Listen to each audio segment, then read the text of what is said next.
வணக்கம். ஆகாஷ்வாணி புதுச்சேரி செய்திச் சுருக்கம் வாசிப்பவர் ஆனந்தி முருகன். பெஸ்ட் புதுச்சேரியை உருவாக்கிட முழுவேகத்துடன் முன்னேறி வருவதாக பிரதமர் திரு நரேந்திர மோடி தெரிவித்துள்ளார். புதுச்சேரியில் நேற்று தேசிய ஜனநாயக கூட்டணி வேட்பாளர்களை ஆதரித்து அவர் சாலை பவனி மேற்கொண்டார். இது தொடர்பாக தனது சமூக ஊடக பதிவில் புதுச்சேரியில் சுகாதாரம் மற்றும் கல்வி உள்கட்டமைப்புகளை வலுப்படுத்த விரும்புவதாக தெரிவித்துள்ளார்.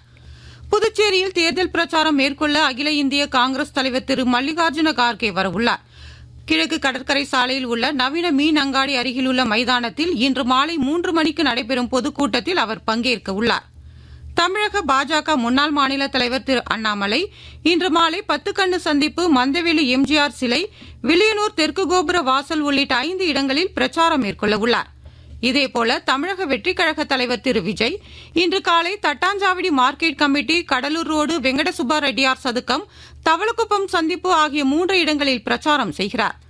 அமெரிக்க ராணுவ விமானங்களை சுட்டு வீழ்த்தப்படுவது ஈரானுடனான ராஜதந்திர பேச்சுவார்த்தைகளில் எந்தவித தாக்கத்தையும் ஏற்படுத்தாது என்று அமெரிக்க அதிபர் திரு டொனால்டு டிரம்ப் தெரிவித்துள்ளார்.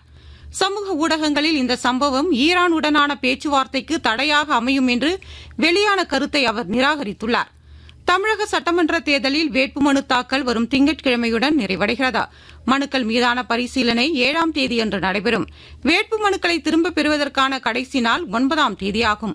இம்மாதம் 23ஆம் தேதி ஒரே கட்டமாக தேர்தல் நடைபெறுகிறது.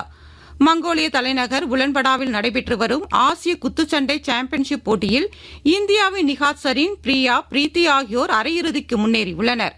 இதன் மூலம் இந்தியாவிற்கு 3 பதக்கங்கள் உறுதியாகியுள்ளது.